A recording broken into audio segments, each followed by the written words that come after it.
आप ही के द्वारा प्रसारित किया जाता है।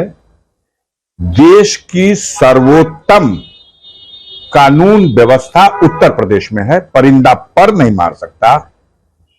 आप ही सारे दुनिया को आमंत्रित करते हैं, उत्तर प्रदेश यहां पिन ड्रॉप है, सब आए निवेश करें। सारी दुनिया को, सारे देश को आप आमंत्रित करते हैं निवेशकों को। शांति ही शांति है। और यह कैसी शांति है? एक तरफ जहां प्रातःकाल व्यवस्था है, भगवान शिव की पूजा के लिए भी ओम नमः शिवाय और ओम शांति, वहां आप अपना जो व्यवहार है उसको देखिए। किसी घटना को किस तरह आप प्रस्तुत कर रहे हैं।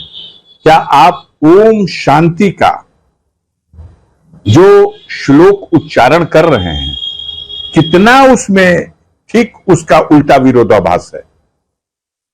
कहां है शांति?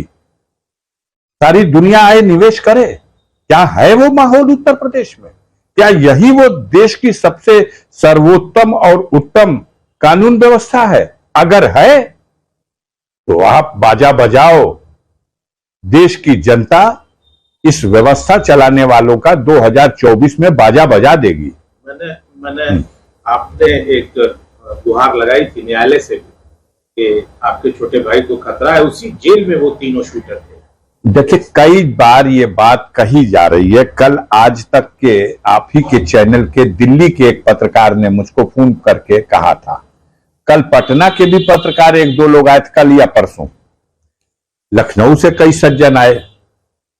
किसी तरह से घूम फिर करके मुख्तार का नाम भी लिया जाए तो अपनी तरफ से ले रहे हैं सब लोग कि नंबर उन्हीं का है, लेकिन अभी फिल्म कलर नहीं बन पा रही। कलर फिल्म जब बनेगी जब अफजाल अंसारी से भी कहलवाया जाए कि उनकी जान को खतरा है। मैं आपसे बता रहा हूं कि षड्यंत्र तो हो रहे हैं, अब हुए हैं, अब होते रहेंगे, लेकिन ईमान इस बात का है कि मारने वाले से बढ़कर है बचाने वाला।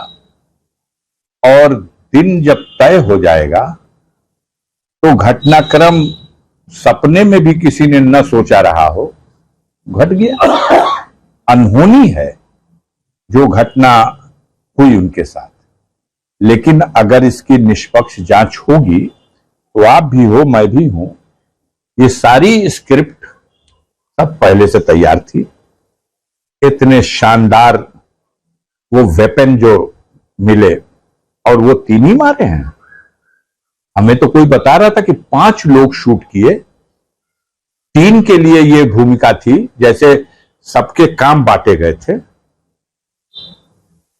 उनमें 3 के लिए ये भूमिका थी। उनका ये रोल था कि तुम लोग जल्दी जल्दी जय श्री राम का नारा भी लगाना और सिलेंडर भी करना, और जब वो गिरे पड़े हों मरणासन स्थिति में तो दौड़ दौड़ के उनके ऊपर भी फायर भी करना, ताकि जल्दी जल्दी फिल्म भी बना के दिखाया जाएगा यही तीनों हैं, यही तीनों। और एक के सिपाही दो आदमी को अखबारी में ऐसे पकड़े जैसे कबड्डी का मैच खेल रहा हो। तो ये अभी जो असली उसमें जो शूट करने वाले थे, ये तो तीनों थे ही, इसके अलावा भी थे। ये जांच का विषय है कि उस समय, उस दिन किसके जिम्मे कानून व्यवस्था थी। देश के वरिष्ठतम वकील ने कहा है, एक हत्या अतीक अहमद और उनके छोटे भाई अशरफ की हुई और दूसरी हत्या कानून व्यवस्था की हुई। और आज ही मैं देख रहा था, इस पर भी किसी दार्शनिक ने आज ही कहा है कि वो जो जनाजा था वो अतीक अशरफ का जनाजा ही नहीं था, वो हमारे देश की कानून व्यवस्था का जनाजा था। हमें शर्म ना आए, हम बेशर्म हैं। हमें बेशर्म बनाने के लिए आप ही लोग हैं। हमारी बेशर्मी को भी आप हमारी उपलब्धि बताते हैं। अरे साहब, आप तो बाप रे बाप, इसी तरह बाजा और गाजा बजता था रावण के अहंकार का भी, कंस के अहंकार का भी। इसी तरह का जब भी सत्ता की ताकत पर इस तरह की घटना को कोई न्याय कहता है तो कहीं ना कहीं ऊपर सबका भी मालिक बैठा हुआ है, हर हुकूमत का हाकिम भी बैठा है। उस पर जो राजनीतिक बयान आ रहे हैं उस पर क्या? अब राजनीतिक, अब हम लोग कहाँ हैं? नहीं, हम का विशेषरगंज के मिर्चा के व्यापारी हैं?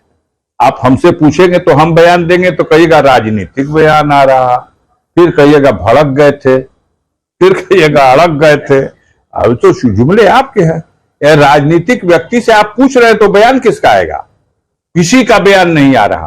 आप जाके पूछते हो प्रोफेसर राम गोपाल यादव से, आप जाके पूछते हो माननीय अखिलेश सिंह यादव से, आप जाके पूछते हो जिससे आप पूछना चाहते हो। नहीं, लोगों ने सुरेश खन्ना से पूछा, गिरिराज सिंह से भी पूछा, बहुत सारे सब लोगों से पूछा, सब लोग बोल रहे हैं, सब बोल रहे हैं अपनी विफलता को, किसी की विफलता को आप उपलब्धि बता दो।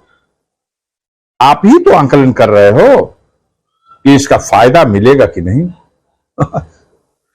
मरवाओ, अगर फायदा मिल रहा मरवाने से, फायदा मिल रहा लोगों के घर गिराने से, अब तो पता 24 में लगेगा। इसका राजनीतिक लाभ आगामी लोकसभा में मिलने वाला है किसको? अब इसका आपको लगता है कि राजनीतिक लाभ नहीं, मानवता को शर्मसार कर देने वाली घटनाओं का राजनीतिक लाभ न लेना है और न उस पर हमें चर्चा करना है। इसकी राजनीतिक लाभ के लिए नहीं कर रहे हैं। या तो हम कहें कि हम व्यवस्था बनाने में अक्षम हैं, लेकिन आपको आपका चैनल कहिएगा इसी में चल रहा।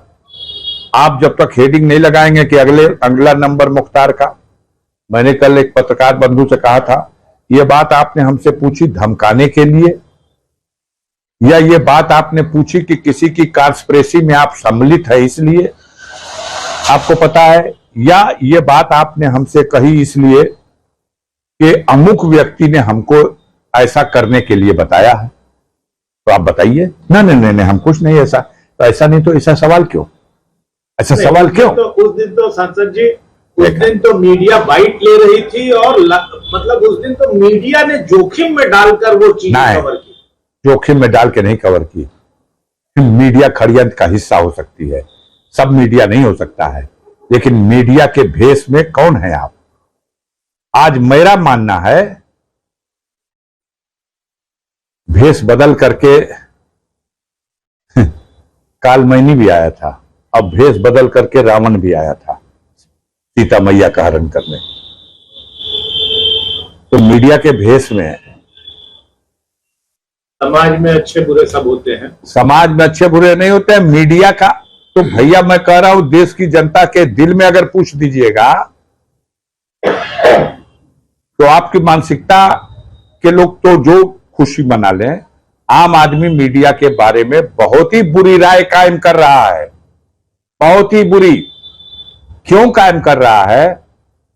क्योंकि आपके जिम्मे ये काम दे दिया गया कि किसी भी तरह से जम्मू कश्मीर के पूर्व राज्यपाल मलिक साहब का जो इंटरव्यू आया है, और किसको इंटरव्यू दिया है उन्होंने? वो उस शख्सियत को इंटरव्यू दिया जिस शख्सियत को मोदी जी इंटरव्यू देते देते उठ के भाग गए थे। थापर साहब को पानी पिए और भाग गए।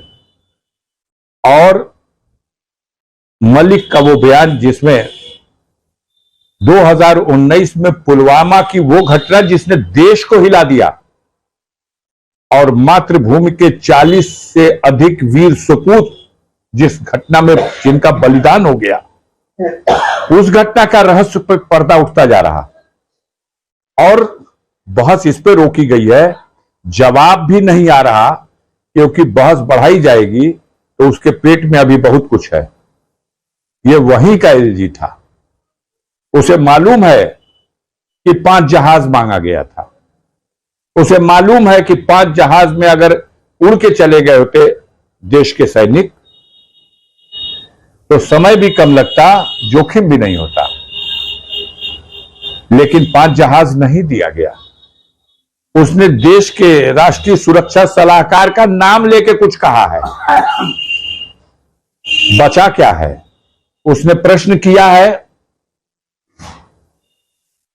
कि उन आतंकवादियों को जिन्हें अल्टीमेटली एक चेक पोस्ट पे पकड़ा गया, उनको लेके निकलने वाला वो जो देवेंद्र सिंह डीएसपी था, वो पकड़ा गया, जिसने कहा कि आप लोग हमको मत रोकिए, मैं मिशन में हूं, तुम्हारी गाड़ी में ये आतंकवादी हैं। अरे हाय, तो वो भी एक मिशन में है। कुछ थे देशभक्त जिन्होंने उनकी बात नहीं सुना, उनको अरेस्ट कर लिया। आप बता दीजिए हमको, मैं तो संसद सदस्य हूं, नहीं जानता कि देवेंद्र सिंह कहां है।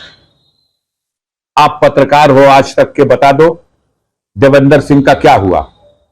उनको सजा हुई थी, जेल हुई थी। नहीं, कहां है, कौना जेल में है भाई? जेल तो हम लोग सुने कि जम्मू कश्मीर की जेल में है, कि तिहाड़ जेल में है, कि डासना जेल में, कहां है? सीन से गायब। देशद्रोह का इतना बड़ा कारनामा अंजाम देने वाले का कुछ देश की जनता जानना चाहती है, यह सवाल उठाया है। और राज्यपाल महोदय के इन सवालों पर चर्चा न हो, बहस न हो, देश में ये खबर रुक जाए। बहुत बड़ा हादसा हुआ है अतीक अहमद का। लेकिन उस हादसे के आड़ में उससे बड़े हादसे को, जिसकी रहस्य पर्दा उठने लगा, उसको रोक दिया जाए। अब उस कहानी पुरानी हो चली तो जल्दी से मुख्तार का नाम जोड़ दिया जाए और थोड़ी आगे बढ़ेगी। 15 तारीख की स्क्रिप्ट पहले से लिखी हुई थी। दिन की घटनाक्रम क्या होगा और रात का घटनाक्रम क्या होगा। 5 जिले की फोर्स गाजीपुर में बुलाई गई थी जिस दिन आपका फैसला आना था। जी, और दिल्ली के मीडिया के लोग आए थे, मेरा इंटरव्यू लेके गए हैं। पटना आ गया था, लखनऊ आ गए थे, बनारस से आ गए थे। आप गाजीपुर के प्रेस के लोग हो, आपकी संख्या 10-20 रही होगी, लेकिन वो 50-100 थे। हम तो हर तारीख पे जाते हैं। मैं तो सड़क छाप आदमी हूं, एक गाड़ी लेके चला जाता हूं, 4 लोग बैठते हैं बस। कोई बता रहा था कि आप जो है वो अपने सामान लेकर आए थे गाड़ी में, कि आपको शायद। अब फैसला जब सुनने जाता है तो आदमी जिस तरह की परिस्थितियां उत्पन्न होंगी उसके लिए तैयार होकर जाना कोई बुरी बात नहीं है। लेकिन कम से कम इस पे तो संतोष कीजिए कि मेरे जैसा आदमी है जो न्यायपालिका में आरोप का विचारण हो और निर्णय का स्वीकार हो। पसंद नहीं आए तो भी उसकी आलोचना नहीं करूंगा, उसकी अपील करूंगा। पूर्वांचल की सियासत में अफजाल अंसारी एक बड़े नाम। अब आप कहां चल रहे हैं इस पे? मैं आपसे एक छोटी सी चीज ये पूछना चाहूंगा कि आगामी लोकसभा में आप क्या देख रहे हैं कि अगली सरकार किसकी आने वाली है, क्या होने वाला है? बहुत अच्छा प्रश्न है आपका। मूल मुद्दे पे आप आए। मैं आपसे ये कहना चाहता हूं कि उत्तर प्रदेश की बात अगस्त में करूंगा, क्योंकि उत्तर प्रदेश में 2024 के चुनाव की असली पटकथा किस तरह से सेना बनेगी ये अगस्त में तय होगा। अगस्त से पहले देखते रहिए, जो दृश्य दिखाई दे रहा है उसमें कुछ असली भी है और कुछ नकली भी है। लेकिन बाकी देश के ज्यादातर हिस्सों में 5 प्रदेशों में तो चुनाव चल रहे हैं। अभी कुछ प्रदेशों में चुनाव हुए। हिमाचल प्रदेश में, जहां भारतीय जनता पार्टी नारा देती है कि हिंदुस्तान से कांग्रेस विहीन भारत बना देंगे। विडंबना यह है कि भारतीय जनता पार्टी की जमी जमी सरकार, ये नड्डा साहब वही के हैं जो राष्ट्रीय अध्यक्ष हैं, गाजीपुर आए थे, ये हिमाचल प्रदेश के ही हैं। आप अपना प्रदेश नहीं बचा सके। ये देश में नारा दे रहे हैं कांग्रेस मुक्त भारत, लेकिन हिमाचल में वो नारा दे दिए सब कि भाजपा मुक्त हिमाचल, और हिमाचल में उनकी सरकार बन गई। 4 में चारों एमपी इनके थे, अब शायद बोहनी भी ना हो इनकी। कर्नाटक में चुनाव चल रहा, आपने ही सी वोटर का सर्वे पेश किया है, देख लीजिए उठा करके। कांग्रेस पार्टी अपने दम पर 128-130 सीट जीत रही,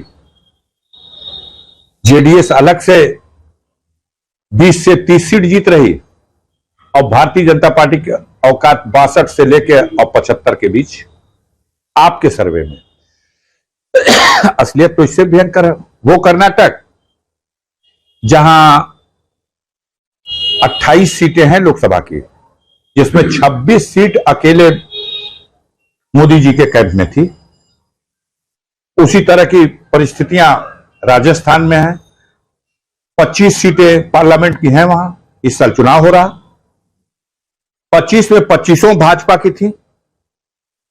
आगे बढ़िए, मध्य प्रदेश 29 सीट है, 29 में 28 सीटें भाजपा के पास थी 2019 में। छत्तीसगढ़ में, झारखंड में, जहां जहां चुनाव हो रहा सारी सीटें इनके पास थी। अब क्या होने जा रहा, अब इन 5 राज्यों में जहां चुनाव चल रहा है, जहां इनके पास 97 लोकसभा की सीटें थी, अब 27 लोकसभा की सीट भी नहीं आएगी। क्या लगता है 200 के अंदर सिमट जाएंगे? अब मुझे लगता है कि 60 सीटों का तो घाटा अभी इन 5 राज्यों में जहां चुनाव होगा इसमें हो जाएगा। इसके बाद बड़े राज्य बचे हुए हैं। महाराष्ट्र है, 48 में 42 सीटें इनके पास थी, और आज की स्थिति में डबल फिगर पहुंचना मुश्किल है। अगर गडकरी साहब के लिए कोई दरिया दिली दिखा दिया अपने अहंकार में भाजपा नेतृत्व के लोगों ने, तो 5 सीट भी जीतना इनको महाराष्ट्र में मुश्किल हो जाएगा। वही परिस्थितियां बंगाल की हैं। 18 सीटें इनके पास थी, 2 सीटों में सिमट जाना है। बिहार में 40 सीटों में 39 इनके पास थी। जो हालात बिहार के दिखाई दे रहे हैं, जिस तरह प्लेटफॉर्म बना है, अंडर 5 स्कोर हो जाए। उत्तर प्रदेश में क्या लगता है? उत्तर प्रदेश में अभी तो हम कहते हैं 80 सीट है, 81 सीट भाजपा के खाते में लिख दीजिए। इससे ज्यादा तो नहीं, 66 तो पहले ही मिली हुई है, इस बार 81 लिख दीजिए। लेकिन कहां का घाटा पूरा करेंगे यूपी से? कर्नाटक का घाटा, कि महाराष्ट्र का घाटा, कि राजस्थान का घाटा, कि बिहार का घाटा, कि बंगाल का घाटा? कहां का घाटा? मतलब आपके कहने के अनुसार आज की डेट में मेरा कहना है कि अगस्त में वो तस्वीर सामने आएगी कि ये सब कुछ काम नहीं आएगा। सर अगस्त नहीं, क्यों? अगस्त क्रांति, अगस्त भारत के राजनीति में किसी क्रांति के लिए एक सबसे शुभ मुहूर्त अगस्त को माना गया है, और हमारे उत्तर प्रदेश में और खास तौर से पूर्वांचल में अगस्त क्रांति के लिए एकदम, आपको मालूम है देश में क्रांति बाद में हुई, देश आजाद हुआ 47 में, और उत्तर प्रदेश का ये पूर्वांचल 42 में 18 अगस्त को झंडा उंडा कांग्रेस का लहरा दिया। और सब्सक्राइब करिए हमारा चैनल लोक समाचार और बेल आइकन दबाना ना भूलें, ताकि लेटेस्ट वीडियो सबसे पहले आप तक पहुंचे।